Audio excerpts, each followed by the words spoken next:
জুলাই গণ অভ্যুত্থান পরবর্তী সময়ে মানবাধিকার কমিশন গঠন প্রাসঙ্গিক হলেও এটি না করে সরকার পিছিয়ে পড়েছে বলে মন্তব্য করেছেন সিপিডির সম্মানীয় ফেলো ডক্টর দেবপ্রিয় ভট্টাচার্য।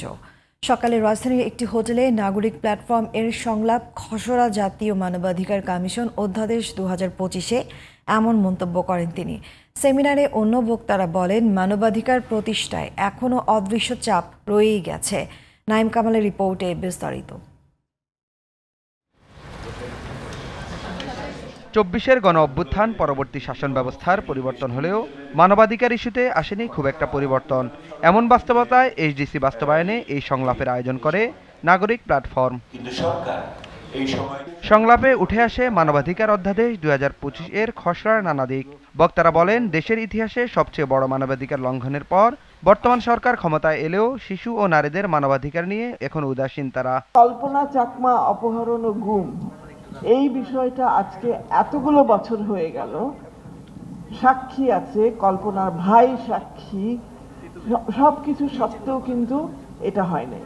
বিগত 15 বছরে যে সমস্ত চরম মানবাধিকার লঙ্ঘন হয়েছে এবং জুলাইয়ে যে গণহত্যা হয়েছে, তার পরবর্তীতে অন্তর্বর্তীকালীন সরকারের প্রথম দায়িত্ব আসলে ছিল মানবাধিকার কমিশনটা গঠন করা। গোয়েন্দা সংস্থার কিছু বিতর্কিত কর্মকাণ্ডে মানবাধিকার পদে পদে লঙ্ঘিত হয়েছে উল্লেখ করে এসব সংস্থার সংস্কারের দাবি তোলেন টিআইবির নির্বাহী পরিচালক।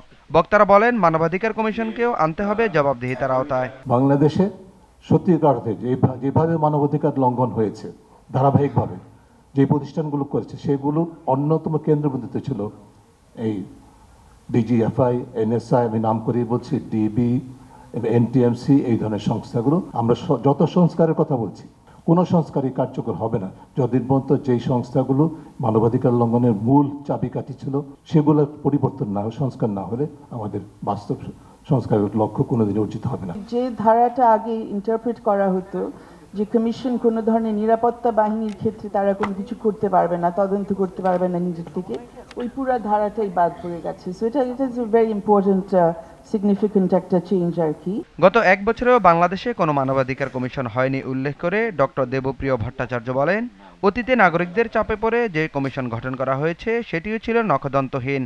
অন্য বক্তারা বলেন, এটি দেশের জন্য লজ্জাজনক। বৈষম্য বিরোধী সরকার কেন একটা মানবাধিকার কমিশন করলো না? এত কমিশন হলো, কিন্তু এইটা কেন হলো না? এবং এইটা যদি হতো তাহলে অন্যান্য যে কমিশনগুলো কাজ করেছে তাহলে তার ভিতরে একটা সমন্বয় হতে পারত। যারা জনগণের অভিপ্রায়ের অভিব্যক্তি হিসেবে রাষ্ট্র ক্ষমতায় বসলেন, তারা 414 দিন আজকে অতিবাহিত হচ্ছে। এই মানবাধিকার কমিশন মানবাধিকার সংরক্ষণ, মানবাধিকারের জন্য কোনো কার্যকর উদ্যোগই নিতে পারলেন না। সেমিনারে মানবাধিকার বিষয়ক আইনের বিভিন্ন দিকের সংস্কারের পক্ষে মত দেন বক্তারা। Naim Kamal, GTV news, Dhaka.